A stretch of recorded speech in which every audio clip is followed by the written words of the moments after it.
baddest, you ain't never. I like ratchet bitches twerking to the beat.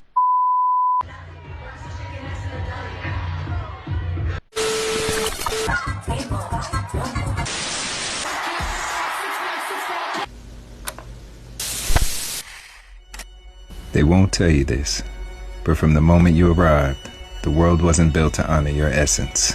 It was built to reshape you into something easier to control, to take the power in your voice and twist it into performance, to turn your reflection into a battlefield, to make you doubt the very thing they feared most, your knowing. You were never meant to fit in their mold. You were the fire they couldn't name, so they taught you to fear your own heat. This one here is for you.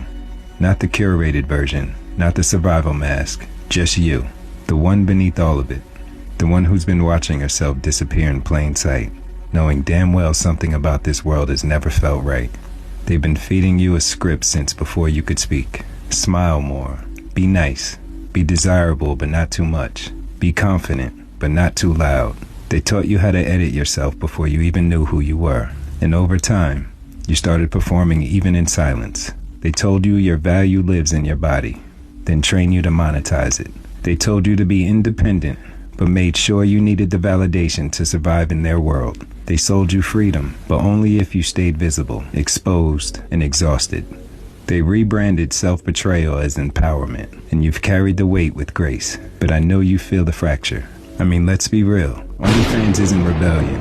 It's just the latest costume for an old agenda, a new stage for an old wound. They didn't empower you to own your body. They convince you to lease it back to the system, one subscription at a time. It's not about liberation. It's about creating a market where sacredness becomes casual and your essence becomes entertainment. But I'm not here to blame you. You did what you had to do to be seen in a world that was never built to see you whole. But let's not lie to ourselves. They didn't just come for your image. They came for the portal itself. You're the bearer of life, the place where spirit takes form, the most sacred passage between worlds. Every breath in this realm passed through a woman. You don't need attention. You are the attention. You don't need to perform sacred. You are the sacred. And that's why they came for you. They saw something in you they could never manufacture. Something ancient, untouched, and beyond their reach. They couldn't create it, so they distorted it. And now you're left trying to piece yourself together in a world that profits from your fragmentation. You were never meant to stay lost in their illusion. Something deeper was always waiting for the moment you'd start listening again. Not to them, but to yourself. You'd stop selling pieces of yourself to feel whole. You'd sit with the part of you that remembers, before the filters, before the fear, before they made you choose between being seen and being safe. That woman you were before the programming. She's not a fantasy, she's waiting.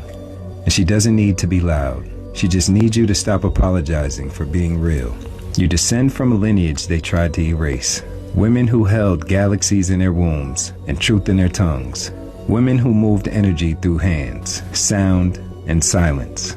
They weren't weak, they were dangerous to the structure. So they were hunted, silenced, renamed, and rewritten. Their erasure wasn't neglect, it was strategy. Because if you ever remembered them fully, the lie would collapse. So now the weight sits in your hands. The question isn't whether you're ready. It's whether you'll stop waiting for someone to tell you that you are. Nothing out there can validate what you already carry. You've never needed permission to be what you are. Not from a system that fears your memory, and not from a culture that profits from your doubt. There's no map for this return, no blueprint for the restoration of something eternal. Just your breath, your body, your knowing. Everything sacred survived in you. You never stopped being her. You just stopped being still enough to hear her.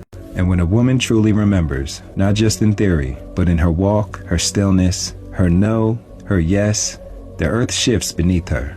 That remembrance becomes a signal, not just to herself, but to the slumbering masculine who's been waiting for a reason to rise. He doesn't return through domination. He returns through recognition. Recognition of the sacredness he was born to protect, not possessed. He steps back into his frame, steady, rooted, without needing to dim anything beside him. His strength doesn't overshadow. It steadies the space for both to rise. And the strangest truth, he must begin remembering too, not just for himself, but so he can fully come home. This is the dance they never wanted us to finish, and now the rhythm returns. Together they don't complete each other. They awaken what was never supposed to fall asleep. in my cash, in my cash, in my cash, in my cash.